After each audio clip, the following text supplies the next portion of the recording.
Hello, and thank you for visiting Run It Software. Today is a demonstration on price groups. My name is Mike Strading, and I'm going to show you how Run It Software is able to make several different pricing modules per customer per category.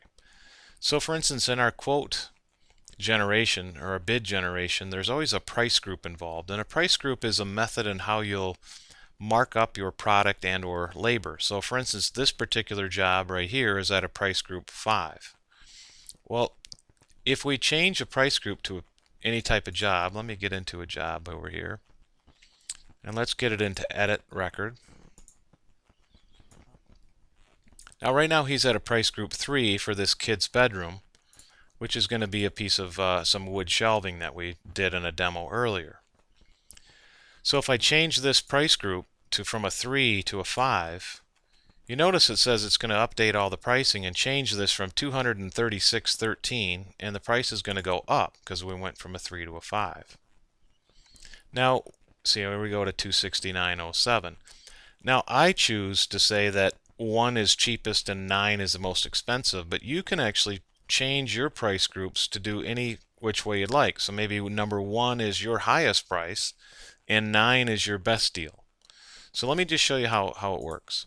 So when you go over here into maintenance, and you go over here to products into category maintenance, we get into categories. Now what we do is with Run It Software, each item right here that we handle, each product line that we quote is called a category. So for instance, we have a wire shelf category, a wood shelf category, mirrors, showers, and glass, and so on. They're all separate categories.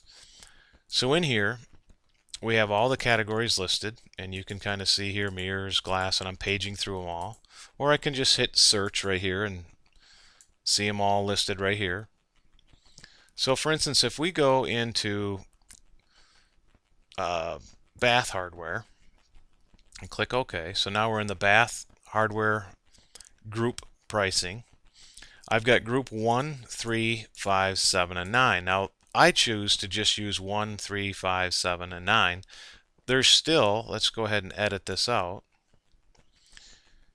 If you see, there's still 2, 4, and 6 in here that I'm just not using. I just chose not to use them.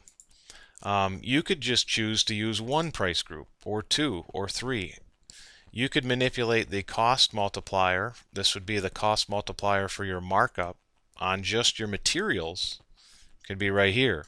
But then you also have a cost multiplier just for labor.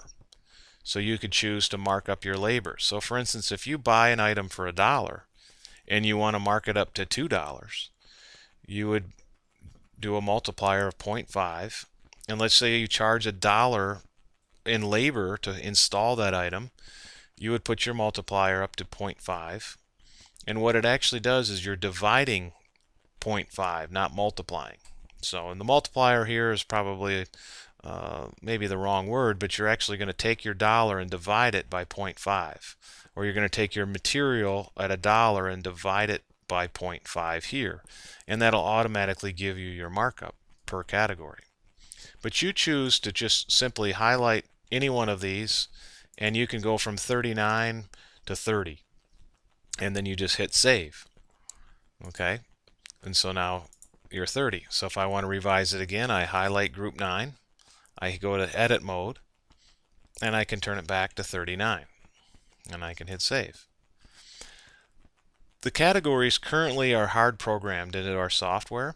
So if these categories do not meet your needs, here at Run It Software, we can actually design or maybe use one of these categories you're not using and actually maybe change it. So for instance, if you're selling garage doors or overhead doors and you need this category to go away and maybe change it out, well, you can simply just change and make a category custom to your needs. You just give us a contact and we'll give you an idea of how we'll be able to do that for you. Now in here you can see that as I change the price, it goes up or down.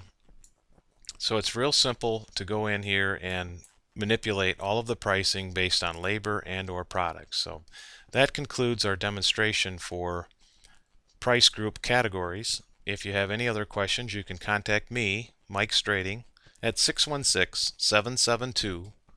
1119. And thanks for your time today.